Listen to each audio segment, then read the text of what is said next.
Hello, good afternoon, everybody. This is your 11th part of Ancient India. और इस chapter में in this part we will study about historic period. We will study about what? Historic period. It means ऐतिहासिक काल in Hindi. What is historic period? Historic period means the period which have remains and written sources, written evidences, and all the written evidences has been read successfully, has been understand carefully. यानी वो काल जिसके हमारे पास अवशेष भी हैं और लिखित साक्ष्य भी हैं, और जितने भी लिखित साक्ष्य मिले हैं उनको पढ़ने में सफलता हासिल कर ली गई है, उसी को ऐतिहासिक काल कहते हैं। यानी यहाँ पर हम ये समझे कि ऐतिहासिक काल है क्या, कि वो काल जिसके हमारे पास अवशेष भी हैं और लिखित साक्ष्य भी हैं, और जितने भी लिखित साक्ष्य मिले हैं उनको पढ़ने में सफलता भी हासिल कर ली गई है, उसी को ऐतिहासिक काल कहते हैं। तो यही ऐतिहासिक काल के जो रिलीजियस मूवमेंट हुए, यानी 600 BC का जो रिलीजियस मूवमेंट हुए, उसी के बारे में हम लोग क्या करेंगे, चर्चा करेंगे। तो चर्चा प्रारंभ करते हैं। तो जो 600 BC में यानी ईसा पूर्व में जो धार्मिक आंदोलन हुए, उनमें जो प्रथम आंदोलन था वो बुद्धिज़्म था, यानी धार्मिक आंदोलन में बौद्ध धर्म का था। तो आप लोग भली बात ये जानते हैं, क्या जानते हैं कि बौद्ध धर्म की स्थापना जो किए थे गौतम बुद्ध ने किए थे। कौन किए थे? गौतम बुद्ध ने किए थे।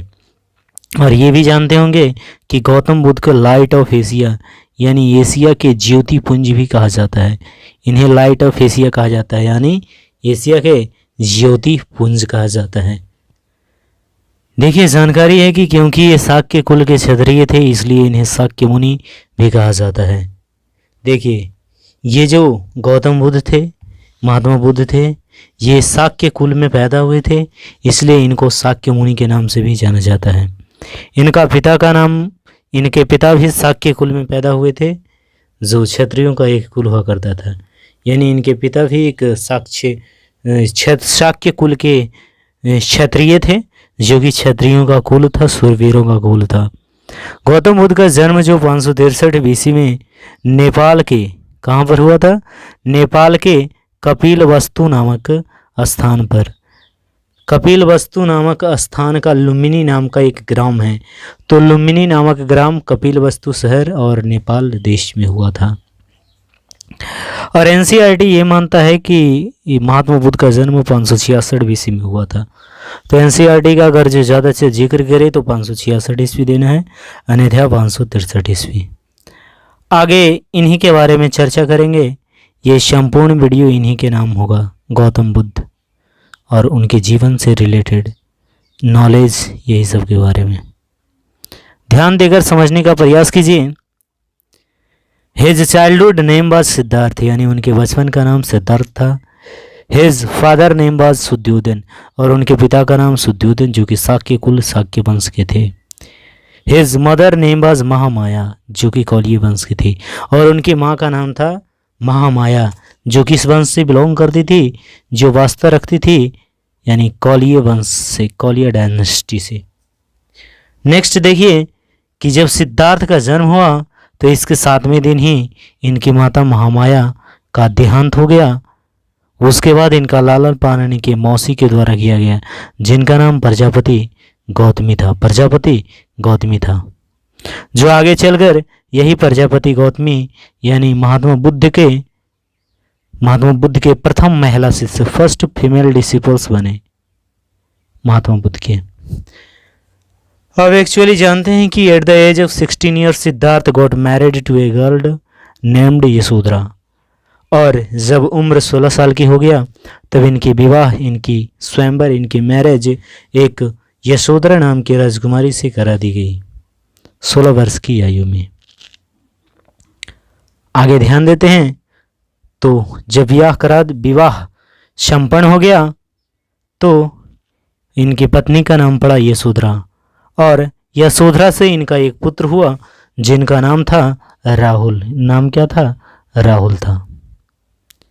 ध्यान दीजिएगा कि जब सिद्धार्थ का जन्म हुआ तभी, यहाँ थोड़ा डिटेल्स में पढ़ने का प्रयास करेंगे, समझने का प्रयास करेंगे, क्योंकि ये जो पार्ट्स है थोड़ा लेक्चर टाइप का है, यानी इसमें लेक्चर बहुत भरा हुआ है। ध्यान दीजिए, यहाँ से पढ़ेंगे कि जब यहाँ यानी जब सिद्धार्थ का जन्म हुआ तभी एस्ट्रोलॉगर यानी ज्योतिषी ने इनके पिता सुद्योधन की भविष्यवाणी की कि बड़ा होकर आपका पुत्र या तो बहुत बड़ा शासक यानी रूलर बनेगा, या तो बड़ा होकर एक मॉन्क बनेगा यानी सन्यासी बनेगा। जब तक रूलर यानी शासक बनने की बात थी तब तक तो सुद्योधन बहुत अच्छा लगा, लेकिन जब उन्होंने ये सुना कि बड़ा होकर ये एक भिक्षुक यानी मॉन्क भी बन सकता है, तो इसी बात से बेहद कॉन्शियस यानी सचेत हो गए, और बचपन से ही सिद्धार्थ को महलों में ऐशो आराम के साथ लालन पालन करने लगे। यानी ऐशो आराम के साथ नौकर चाकरों के बीच में रखा गया।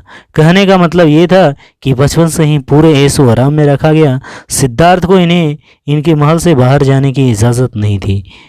सारी सुख सुविधाएं यानी जितनी भी फैसिलिटीज़ चाहिए इन्हें इनके महलों में ही यानी करवा दी जाती थी, क्योंकि इनका पिता सुद्योधन का ये उद्देश्य था कि किसी भी कीमत पर सिद्धार्थ को ये पता नहीं चलना चाहिए कि संसार में दुख नाम की भी कोई चीज़ होती है। और ऐसे ही समय बीतते रहा और सिद्धार्थ धीरे धीरे बड़े होते रहे। जब सिद्धार्थ बड़े हुए तो इनकी इच्छा हुई कि ये भी बाहर घूम कर आना चाहिए और विचरण करके आना चाहिए और देख कर आना चाहिए कि अपना साम्राज्य, अपना टेरिटरीज कहाँ कहाँ तक विस्तृत है। इसलिए सिद्धार्थ ने अपने सारथी को बुलाया जिसका नाम चन्ना या चान को बुलाया और बाहर चलने के लिए आग्रह किया और कहा कि मेरा घोड़ा लेकर आइए, हम बाहर घूम जाएंगे और देख कर आएंगे कि अपना साम्राज्य, अपना टेरिटरी कहाँ कहाँ तक विस्तृत था। यानी सिद्धार्थ का जो घोड़ा था उसका नाम क्या था? कंथक था, यानी कंथक। फिर क्या था? सारथी चना या चान अपने घोड़े कंथक को लेकर निकल पड़े घूमने के लिए, और जब वे बाहर गए तो इन्होंने एक के बाद एक चार ऐसे दृश्य देखे जिनसे इनकी पूरी की पूरी जीवन ही बदल गई। सबसे पहला दृश्य क्या देखा? सबसे पहले दृश्य इन्होंने एक बूढ़े आदमी देखा जो लाठी के सहारे चल रहे थे, जिनकी कमर पूरी तरह से झुकी हुई थी। जब इसने ऐसे व्यक्ति को देखा तो वे बेहद सरप्राइज हो गए, क्योंकि उन्होंने कभी बाहर निकला नहीं था, इसलिए ऐसे व्यक्तियों को उन्होंने कभी देखा नहीं था। जब सिद्धार्थ और आगे बढ़े तो इन्होंने एक बेहद कमज़ोर, बेहद वृद्ध व्यक्ति को सरवाई पर पड़े देखा जिसकी हालत बेहद गंभीर थी। And he was about to die, बस अपने अंतिम सांसें ले रहा था और एकदम मरने ही वाला था। ऐसे स्थिति में देखकर वे बेहद सरप्राइज हुए, आश्चर्यचकित हुए। इसके बाद इन्होंने आगे बढ़ा तब तीसरा दृश्य में देखा कि एक डेड बॉडी को एक अर्थी को अंतिम संस्कार के लिए ले जाते हुए देखा। इन्होंने एक डेड बॉडी को 4 कंधों पर ले जा रहा था। इन्हें देखकर और धक्का लगा। जब इन्होंने और आगे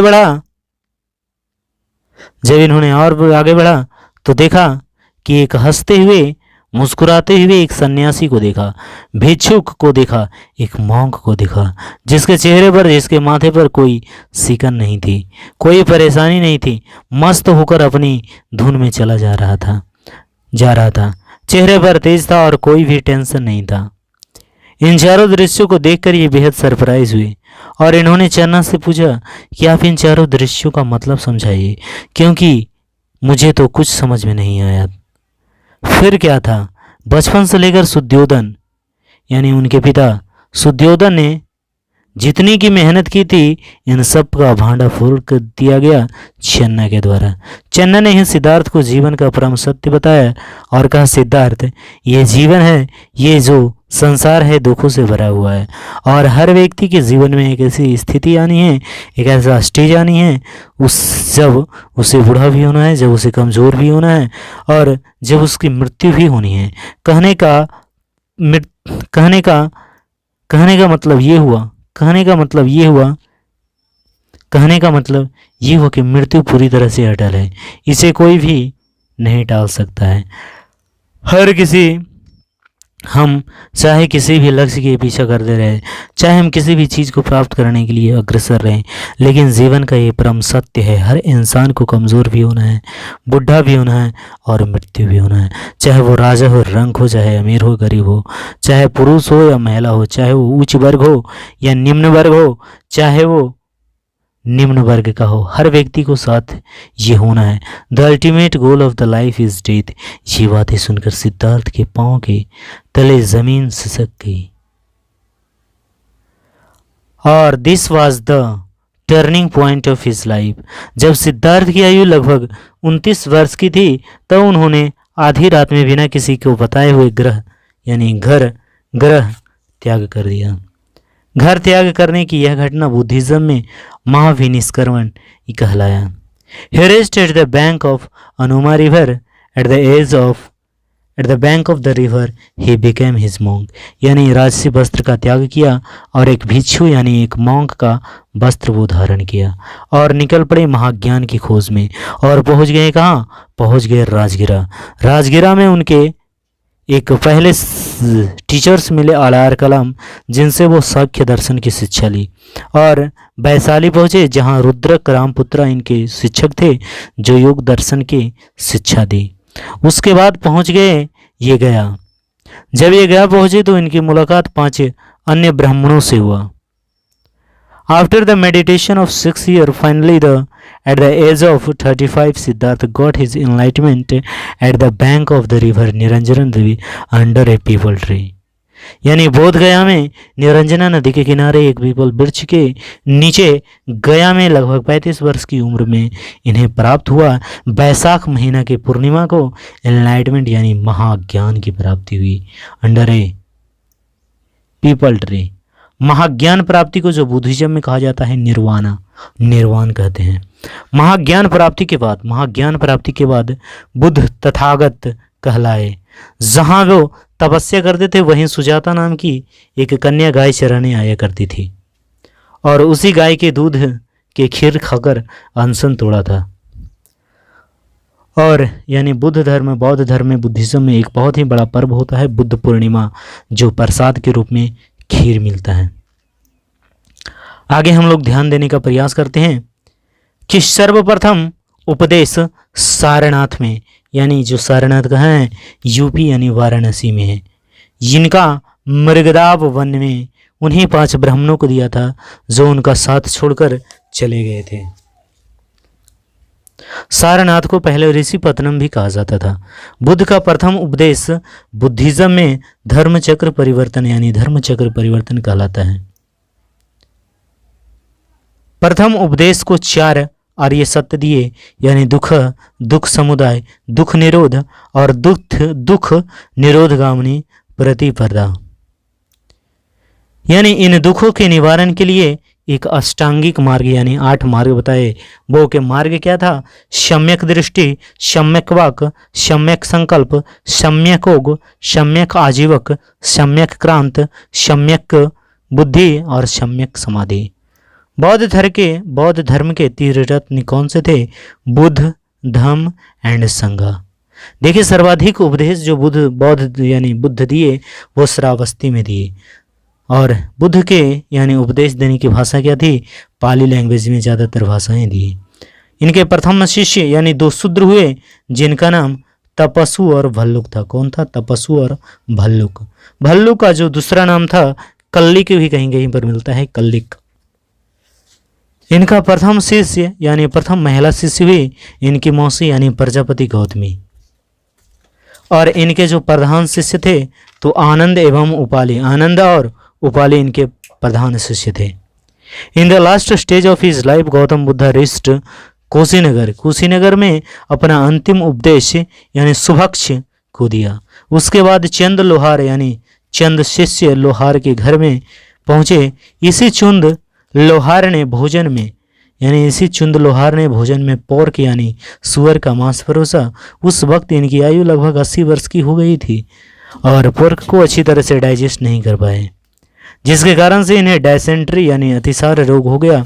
इसी रोग के कारण से 483 BC में डाइड इन कुशीनगर, और कुशीनगर में ही इनकी मृत्यु हो गई at the bank of river Hiranyavati, और हिरणावती नदी के किनारे इनकी मृत्यु हो गई। ध्यान दीजिएगा, बुद्ध की मृत्यु की घटना जो बुद्धिज्म यानी बौद्ध धर्म में जो कहलाता है महापरिनिर्वाण कहलाता है। क्या कहलाता है? महापरिनिर्वाण। यानी बुद्धिज्म में पहले और अंतिम गुरु सिर्फ महात्मा बुद्ध थे। और आगे जो है 12 पार्ट है, ये आगे फिर डिस्कस करेंगे। तब तक के लिए धन्यवाद, बने रहिए सोनू सरकार के साथ।